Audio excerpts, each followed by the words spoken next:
మెదక్ జిల్లా నర్సాపూర్ మున్సిపాలిటీలోని 4-5 వార్డులలో పీడీఎస్ బియ్యాన్ని కొనుగోలు చేస్తున్న వ్యాపారి ఆటోను కొందరు పత్రికా విలేకరులు అడ్డుకొని సంబంధిత అధికారి ఎంఆర్ఓ గారికి డిప్యూటీ తహసీల్దార్కి ఫోన్ ద్వారా సమాచారం ఇవ్వడంతో వెంటనే స్పందించిన ఆర్ఐ సిద్దిరామరెడ్డి పీడీఎస్ బియ్యాన్ని కొనుగోలు చేస్తున్న వాహనాన్ని పట్టుకొని ఎంఆర్ఓ కార్యాలయానికి తరలించి తహసీల్దార్ శ్రీనివాస్కి అప్పగించడం జరిగింది. ఈ విషయమే తహసీల్దార్ వివరణ ఇవ్వడం జరిగింది. అనంతరం వాహనాన్ని స్థానిక పోలీస్ స్టేషన్కి తరలించమని సంబంధిత అధికారులకు ఆదేశించారు. ఈ కార్యక్రమంలో తహసీల్దార్ శ్రీనివాస్, డిప్యూటీ తహసీల్దార్ మహేష్, ఆర్ఐ సిద్దిరామరెడ్డి తదితరులు పాల్గొన్నారు.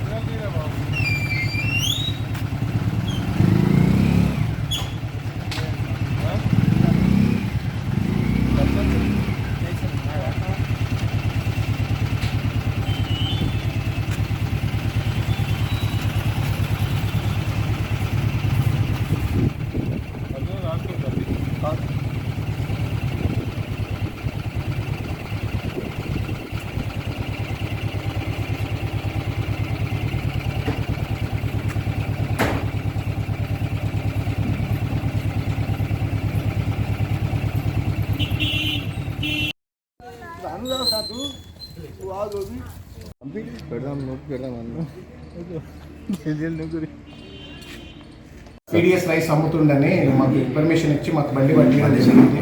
అటు బండిని బండిని తీసుకుపోయి పిఎస్లో పెట్టి డీటెయిల్ ఎన్ఫోర్స్మెంట్ వాళ్ళకి తెలియపరచాము.